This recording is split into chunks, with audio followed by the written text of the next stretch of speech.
Komisi Kepolisian Nasional Kompolnas menilai gelar perkara keaslian ijazah mantan Presiden Joko Widodo telah dilakukan Polri secara kredibel dengan melibatkan berbagai pihak independen.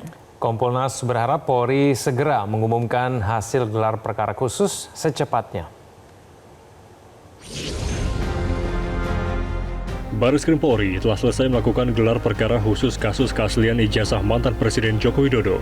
Dalam gelar perkara khusus itu juga mendengarkan keterangan Kompolnas, DPR, Komnas HAM, dan Ombudsman.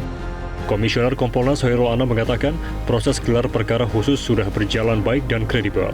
Masing-masing pihak, baik tim pembela ulama dan aktivis, TPUA selaku pelapor maupun pihak Jokowi selaku terlapor sudah memaparkan keyakinan masing-masing. Kompolnas berharap Polri segera mengumumkan hasil gelar perkara khusus secepatnya. Kalau soal uji lapor itu kan sederhana sebenarnya. Bagaimana SOP yang mereka pakai, bagaimana alat yang mereka pakai, ya apakah juga prosedur yang digunakan standarisasi nasional, standarisasi internasional. Alat yang digunakan apakah alat yang up to date ataukah tidak, apakah alat yang juga biasa digunakan oleh lapor di seluruh dunia ataukah tidak. Nah, itu kita cek. Nah, kami mendapatkan penjelasan itu, ya mereka bilang ini berdasarkan ISO, ini berdasarkan alat yang tidak hanya digunakan di Indonesia, tapi juga digunakan di berbagai negara. Artinya dari konteks itu, ya kredibilitas alat maupun prosedur yang mereka gunakan karena berstandarisasi bisa dipertanggungjawabkan, ya kita anggap itu sesuatu yang kredibel, yang baik. Ya tinggal mereka yang memutuskan apapun yang mereka simpulkan ya dari saran-saran yang kami berikan ya, Kompolnas, Ombudsman, Wasidik, Propam dan sebagainya, tinggal penyidik aja.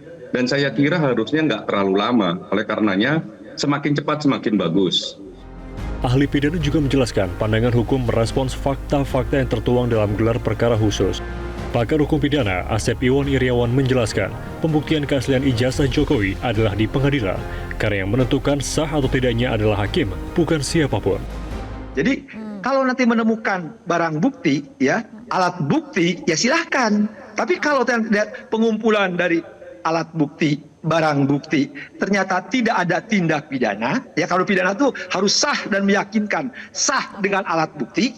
Kalau itu dengan alat bukti, ya sudah diuji tidak ada, ya nggak bisa. Dan itu harus kerjakan karena, nah diulang pula dijelasin. Ini orang-orang publik bisa bingung. Pembuktian itu di pengadilan. Karena yang pembuktian itu proses meyakinkan hakim dengan alat bukti yang sah di pengadilan. Jadi pembuktian bukan di jalanan. Ya kalau pembuktian di jalanan itu makanya istilahnya di awal itu tersangka baru disangka, nanti baru dakwa. Nah itu lamanya di pengadilan. Karena yang menentukan sah tidaknya itu adalah hakim, bukan siapapun sekali lagi. Setelah proses pendalaman ini selesai, Biro Pengawas Penyidikan, Wasidik Polri akan mengambil suatu kesimpulan.